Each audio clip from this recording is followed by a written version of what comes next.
सोना सोना सोना सोना सोना सोना बाबू सोना बाबू सोना बाबू सोना आना आना आना आना आना आना।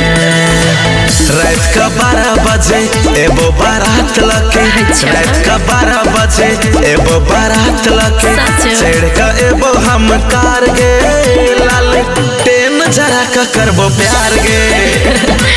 रात के 12 बजे ओहो बारात लेके, रात के 12 बजे ओहो बारात लेके सेल्फेस को रहबो हम तैयार रे लालो केहन जरा का करियो प्यार रे।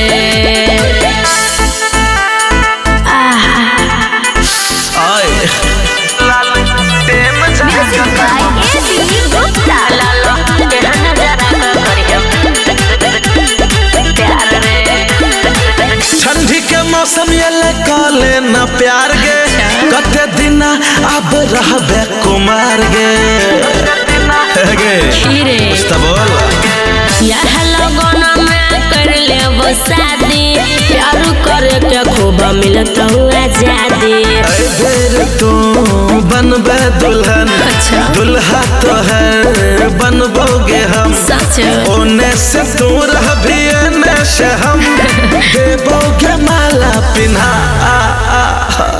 रात के 12 बजे यहाँ बारात लेके सज कर रहबो हम तैयार रे लालो केहन जरा के करिए प्यार रे। रात का 12 बजे एबो बारात लगे, चढ़ का एबो हम कार गे लाल टेन जरा का करबो प्यार गे। ओके प्यार गे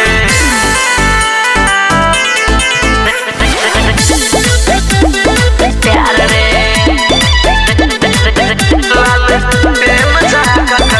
मेहंदी लगा के ओठा लाली लगा के रहबो तैयार काना वाली लगा के कनी जल्दी आई है। अच्छा कर हाथ तो 16 सिंगार गे, घुंघटा उठा कर तोरा कर ले प्यार गे। सोना के हार ल ले बयो, जी भर के प्यार कर ले बयो, दियो ना हमरा इतना ले जइयो है सैया सुना बुने कथा। रात के 12 बजे यहाँ बारात लेके सेल्फेस कर रहबो हम तैयार रे लाला केहन जरा का करिए प्यार रे।